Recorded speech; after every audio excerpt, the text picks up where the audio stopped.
Muy buenas noches, bienvenidos a una nueva emisión de Teleantioquia en la elección, el programa del canal regional que busca darles herramientas y elementos para que ustedes participen más, para que ejerzan su poder como ciudadanos, para que entiendan de qué se está viviendo y se está moviendo la política en Colombia.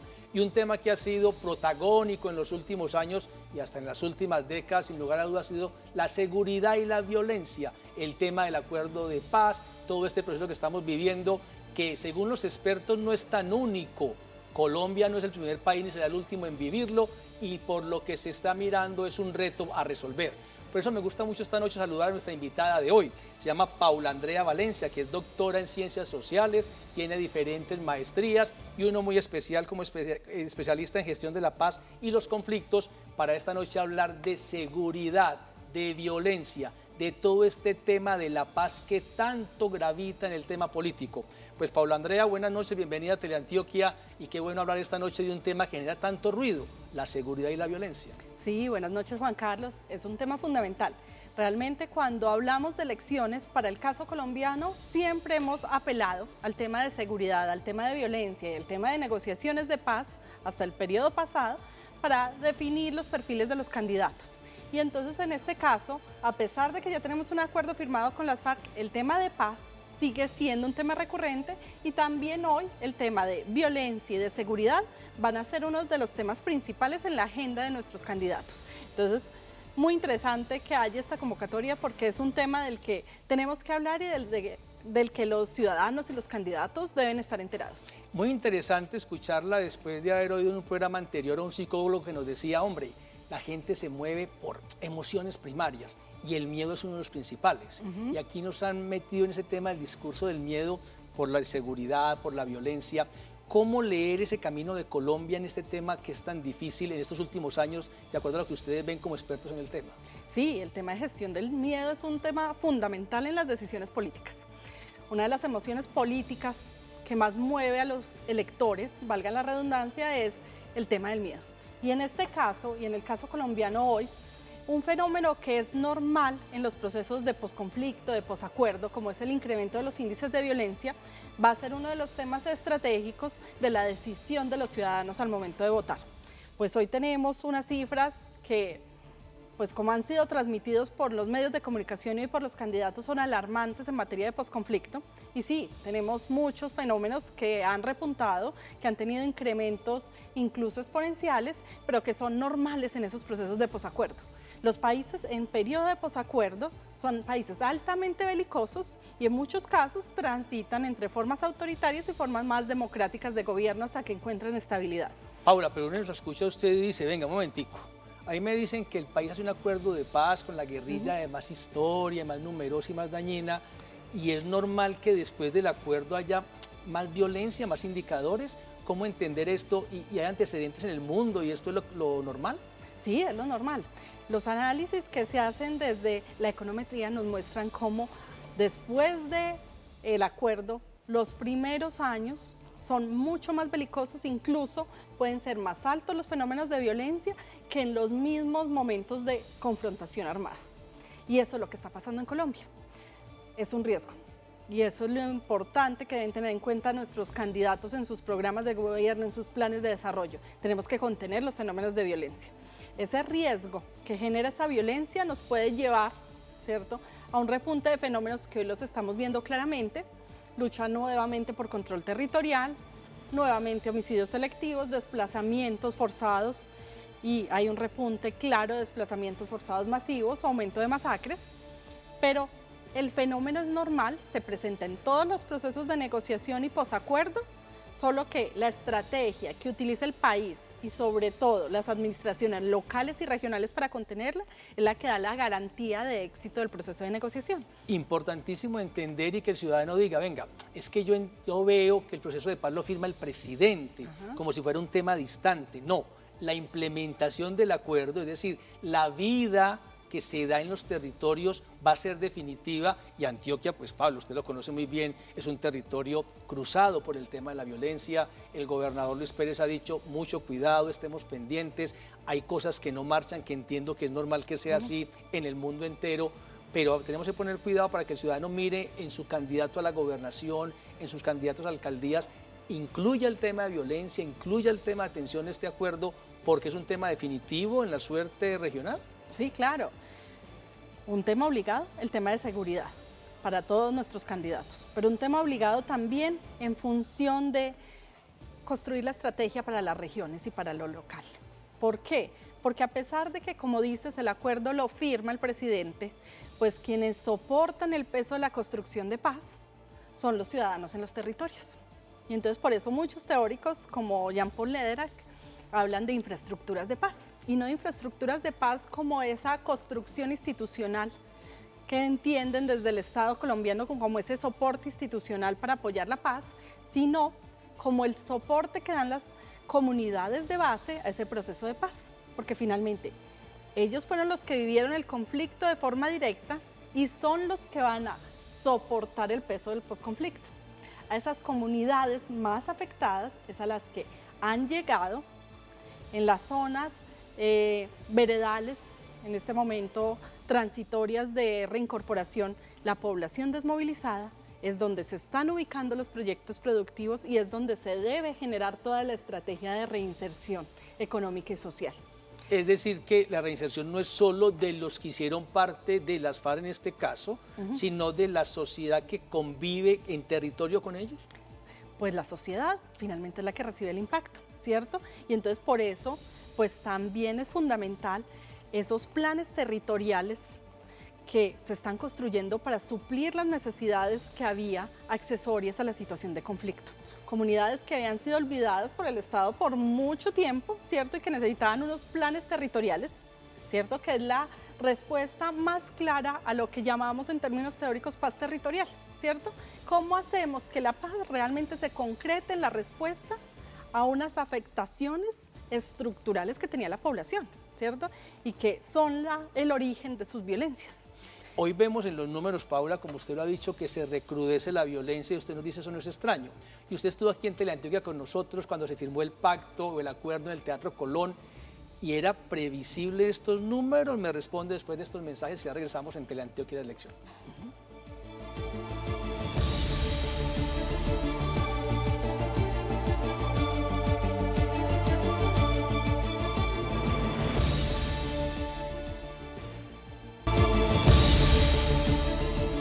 Regresamos con el tema que ha sido protagónico en la política de los últimos años y décadas en Colombia, la seguridad y la violencia, y en los últimos años pues el acuerdo de paz. Y estamos con Paula Andrea Valencia, que es experta en el tema de seguridad y conflictos, preguntándole si cuando se firmó en el Teatro Colón ese acuerdo uno podía prever, y usted lo ha dicho así, Paula, que los indicadores y los índices de violencia se dispararan o fueran otra vez difíciles. ¿Eso era previsible desde ahí mismo y esto no es novedad entonces? Sí, eso era previsible desde ese momento. Incluso uno de los grandes problemas de la votación del plebiscito por la paz, donde encontramos esa enorme polarización del país, se debe a eso, ¿cierto? A que algunos sectores políticos generaron la expectativa de que con la firma del acuerdo se iba a reducir la violencia. Y la población sabía que no se iba a reducir la violencia, porque realmente las FARC no era el gran generador en su momento, en la firma del acuerdo, de violencia en el país. Realmente en ese momento de firma del acuerdo, en un momento coyuntural tan importante para el país, las FARC no era lo que eran las FARC hacía 10 años en materia de control territorial. Claro, uno eran las FARC cuando el presidente Pastrana estuvo y se dijo llegaron a Bogotá y fue el terror, y otras las que negociaron después del presidente Uribe y los gobiernos que las debilitaron, digamos. Ese es el escenario donde dicen las FARC no es el único que genera violencia en este país. Claro. Y realmente, pues ese debilitamiento y esa pérdida de control territorial fue la que garantizó que se sentaran en la mesa de negociación. En el momento en el que estaban, cuando estuvimos en la zona de ubicación en el Caguán, pues era muy difícil que hubiera un acuerdo con el control territorial que tenía las FARC. En el momento de la firma del acuerdo de paz, el gran actor en el territorio ya no eran las FARC. Hoy, y es una situación que se ha agravado después del acuerdo, y eso es innegable, pero bandas criminales y básicamente Clan del Golfo son quienes controlan el territorio. De esas FARC que dejaron territorios abandonados y que el Estado no tuvo la capacidad de ejercer gobernabilidad sobre ellos y también territorios en los cuales venían haciendo gestión desde hace más de una década. Lo preocupante hoy es que entonces volvemos a una lucha por el control territorial, ya no con actores dentro del marco de conflicto armado internacional, sino actores considerados bandas criminales, donde el tratamiento en materia de seguridad es distinto, ¿cierto? Ya no tenemos un amparo del DIH para responder a estos actores, sino que debemos actuar con una estrategia de orden público que se marca en líneas generales en materia de derechos humanos. Paula, y le entiendo plenamente que lo que vivimos en el proceso de acuerdo con las FARC fue que los discursos políticos fueron exagerados en la expectativa, tanto de un lado como de otro. Es decir, alguien prometió tranquilidad absoluta cuando habían más factores de riesgo y de violencia, y otro dijo, la paz no funciona porque esos no van a cumplir, y esa exageración política fue la que tiene a la gente como confundida. La gente piensa que el tema de paz por momentos solo es las FARC, y está claramente demostrado que hay que mirar más actores, y la realidad de Colombia es muy distinta. Claro, y es que pues primero hay que entender que el concepto paz es polisémico, ¿cierto? Y entonces por eso la ambigüedad que se generó en ese momento de la votación del plebiscito. Pues había múltiples ofertas de paz. La gente entiende cosas muy distintas por la paz. Sí, había ofertas que ligaban a la paz, a una estrategia de orden público y de control de la violencia. Había estrategias desde, sobre todo, alcaldes y gobernadores que ofrecían una paz territorial, una paz que respondiera a las necesidades del territorio y que redujera los índices de violencia a partir de esa inclusión de esos territorios que habían sido marginados en el país. Había otros que nos hablaban de una paz como justicia social, también imposible de alcanzar, ¿cierto? Una expectativa que realmente hacía que entonces los votantes dijeran, bueno, ninguna de estas ofertas de paz me funciona, y por eso tuvimos medio país votando por no a la paz. Pero no era un no a la paz, sino un no a esas ofertas, a esas expectativas que se generaron y que finalmente no podrían ser cumplidas. Y algunos nos dirían, hoy sí, por eso votamos no a la paz, porque las cifras se han aumentado en materia de violencia. Pero era un fenómeno totalmente previsible, porque es el mismo fenómeno que se ha presentado en todos los países de posconflicto, solo que con una salvedad. Si era necesario, si teníamos ya lecciones aprendidas de otros procesos, generar las estrategias para dar respuesta a esas situaciones y no permitir que se escalaran los fenómenos como tenemos hoy, ¿cierto? Como tenemos un incremento, por ejemplo, del 164% en las masacres en 2018, un incremento en las cifras de desplazamiento forzado, incrementos de disidencias en algunas zonas que llegan al 60%, o el tema de asesinatos selectivos, en especial de población líder de derechos humanos, que ha alcanzado cifras enormes. No te voy a hablar concretamente de cifras porque también tenemos una discusión muy fuerte ahí, ¿cierto? Una es la cifra, por ejemplo, de Indepaz para 2018 de 282 líderes asesinados, y otra es la que defiende la alta comisionada de derechos humanos de 110. Y ahí hay una distancia enorme. Claro. Pero es un tema que nos debe apelar, ¿cierto? ¿Cuál debe ser la respuesta del Estado? Y no solo del Estado Nacional, donde ya hay una estrategia de política de seguridad y defensa clara, sino también cuál es la respuesta en materia de seguridad de esos gobernadores, de esos alcaldes, que para el caso de Antioquia son los más afectados, porque Antioquia hace parte de los 6 departamentos que concentra el 93% de la población desplazada en 2018, que concentra las masacres, que concentra además el incremento de cultivos ilícitos, y que además para sus centros urbanos tiene una problemática de seguridad ciudadana tan compleja como el aumento de la tasa de homicidios, que vuelve y escala lentamente, paulatinamente, pero bueno, nos preocupa que la cifra empiece a aumentar, pero también de hurtos, y el hurto a personas, que es una de las grandes preocupaciones de los ciudadanos en el área metropolitana. Paula, si le entiendo bien, está claro que el proceso con las FARC, que no era el único generador de violencia, pues tiene dificultades por muchas razones, entre otras porque el Estado no fue capaz de llenar el vacío que ellas dejaron. Pero también tenemos en tierras como Antioquia y como el resto del país, donde este problema de la reincorporación y la forma de atenderlos a ellos se une a la dificultad de la inseguridad ciudadana, que es enorme. Y la gente, cuando habla en las capitales de inseguridad, no habla del proceso con las FARC, habla de todo este tema que usted ha dicho, homicidios, raponeo, de la inseguridad constante. O sea que no es una exageración pensar que la inseguridad es un tema fundamental en la elección de octubre y ya veremos de qué manera influye en la realidad regional cuando regresemos de este corte en Teleantioquia de Elección.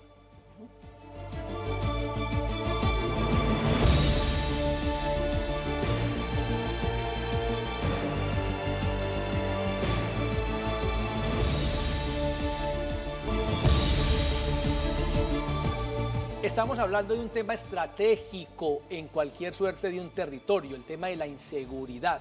Y hay una percepción y unos números que dicen que se han recrudecido los indicadores, pero Paula, si le entiendo bien con toda su lectura de los estudios, no estamos en el peor momento. Medellín, por ejemplo, se ha hablado mucho, se aumentaron los homicidios en 2019. Este número que tenemos hoy, ¿qué nos dice de la inseguridad en Medellín? Bueno, Medellín es una ciudad que ha transitado por fenómenos de violencia muy fuertes, que ha tenido unas épocas muy duras de violencia, como hablábamos hace un momento, llegamos en la época más difícil de lucha contra el Estado de Pablo Escobar a una tasa de 395 por cada 100.000 habitantes. 395 por cada 100.000 habitantes. Sí, y bueno, para la OMS la tasa aceptable es hasta 8. ¿8 por cada 100.000? 8 por cada 100.000, de ahí en adelante se considera una epidemia y debe tener un tratamiento de salud pública. En la época de Escobar estaba en la epidemia crónica, si se pudiera mezclar las dos palabras. Sí, claro. Esos son niveles que solo han alcanzado ciudades como San Pedro Sula, en Salvador. Y entonces, pues hoy, a pesar de que vemos que, bueno, Medellín tuvo un descenso en su tasa de homicidios que fue considerable desde 2009. En 2009 nuestra tasa era de 94 y llegamos a 2015 con una tasa de 20, que fue una 20 tasa por cada 100.000. 20 por cada 100.000. Recordemos, ¿cierto? 390 y pico en Escobar, Ajá. 90 y pico en el 2005 y en el 2015, 20, ¿cierto? Okay. Y ahí empieza otra vez a incrementarse, pero incrementarse realmente en un sentido que podríamos decir muy sutil, que es realmente proporcional a este fenómeno de posconflicto, de posacuerdo. En 2016 tuvimos una tasa de 21, o sea, solo subió un punto la tasa, 2017 23 y para 2018 estábamos en 24.7. Realmente el incremento es muy sutil frente a las reducciones que tuvimos en la tasa en la última década.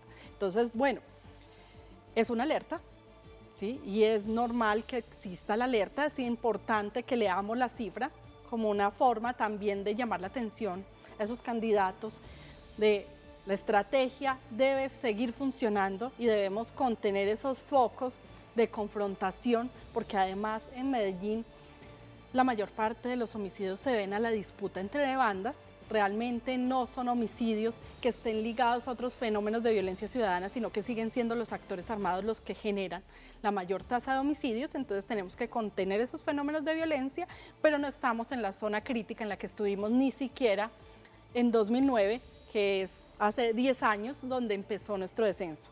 Hurtos también se ha incrementado, igual parte del mismo fenómeno de posacuerdo, pero el incremento es sutil, ¿cierto? Entonces pasamos de 243 a 2015 a, perdón, te estoy hablando de extorsión. Extorsión también es otro indicador claro, que es fundamental. Pues, tenemos micro y macroextorsión. Sí. Extorsión también se incrementó para el caso de Medellín, subió de 243 a 437 y hurtos. Sí. Y hurtos incrementamos 6.000 casos de 2017 a 2018. Siendo el hurto a personas la mayor preocupación. Y entonces a nuestros ciudadanos urbanos realmente ese es uno de los temas que les apela de forma fundamental. ¿Cómo damos respuesta en materia de seguridad ciudadana a esos tres fenómenos? Porque antes, en la década del 90, nuestra preocupación eran secuestros. Colombia eliminó el indicador de secuestros. El tema de secuestros ya no es una preocupación fundamental de nuestros indicadores de seguridad, pero sí seguimos pensando en tasa de homicidio, en extorsión y en hurto. Paula, siendo simplista no es así, pero en teoría política le dicen a uno, un Estado existe cuando controla el territorio, cuando recauda el impuesto y garantiza la seguridad. Claro.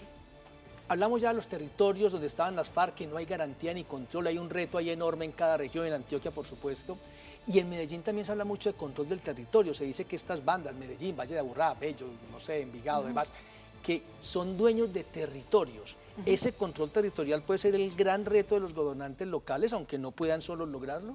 Sí, claro, ese es un tema fundamental, pero no está desligado de esa confrontación que tenemos por el territorio en zona rural. Porque recuerda que Medellín es un corredor estratégico, sobre todo en su zona occidental, hacia el Urabá.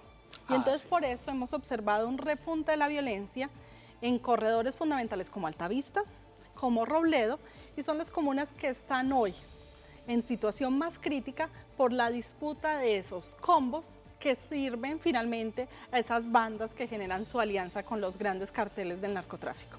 Carteles que, pues como sabemos hoy en el país, incluso tienen relaciones muy directas con carteles mexicanos, y entonces eso también nos implica que esa relación geopolítica que se genera alrededor del tema tráfico de drogas y economías ilegales como la extorsión y la minería ilegal, pues también nos están determinando la situación de violencia en Medellín. Hemos dicho que no estamos en el peor momento y hemos visto indicadores que así lo demuestran, pero le entiendo claramente que el narcotráfico sí es la bomba de tiempo y el principal acicate para que esto se complique. Sí, claro, es un motor fundamental en el tema de violencia, y en el caso de Colombia pues ha sido un determinante clave en la política de seguridad. Entonces por eso hoy pues esa política de seguridad y defensa que construyó el presidente Duque va en función de dar respuesta a esas bandas criminales. Si nuestra preocupación hoy no son esos actores tradicionales del conflicto armado, pues hoy las amenazas que asume esa política de seguridad son múltiples, amenazas múltiples que tienen en el foco fundamental el tema de economías ilegales transnacionales, básicamente de narcotráfico, y también el tema de terrorismo. Y entonces por eso esa discusión tan fuerte hoy en el país del papel que deben jugar fuerzas militares en la respuesta a estos nuevos fenómenos de violencia. Cuando termine el acuerdo, fuerzas militares decide, vamos a hacer una fuerza multitarea. Y multitarea implica que también vincula elementos de seguridad ciudadana. La pregunta es hasta dónde vinculamos elementos de seguridad ciudadana sin caer en riesgos de vulneración a los derechos humanos, porque el uso de la fuerza para las fuerzas militares es un uso irrestricto, ¿cierto? Que va hasta sus últimas consecuencias, que finalmente pues, puede ser la muerte del contrincante. Por eso es tan difícil decidir que una fuerza militar asuma responsabilidades en materia de seguridad ciudadana. Es clarísimo, Paula, porque nos quedan 30 segundos, que es un tema estratégico para los nuevos gobernantes, Claro. que claro que no lo resuelven solos, que sin la justicia que los acompañe, sin una fuerza adicional que logre el control territorial, no se puede seguir adelante, pero es un tema que va a condicionar a los nuevos gobernantes. En 30 segundos, una recomendación para los nuevos gobiernos. ¿Ponerle cuidado a qué? Sí, pues tenemos que ponerle cuidado a la implementación del acuerdo, implementación que entonces debe tener respuestas en materia de seguridad para líderes sociales y poblaciones de base, que son las que están soportando la implementación, seguridad para población desmovilizada y garantías para la implementación de las estrategias de reinserción, pero también, ojo, con la seguridad ciudadana. Seguridad ciudadana como gran reto en las capitales. Pues Paula, muchas gracias. En esta noche en Teleantioquia de Elección hemos hablado de un tema estratégico que sigue siendo protagónico, la seguridad. Para ustedes, una buena noche.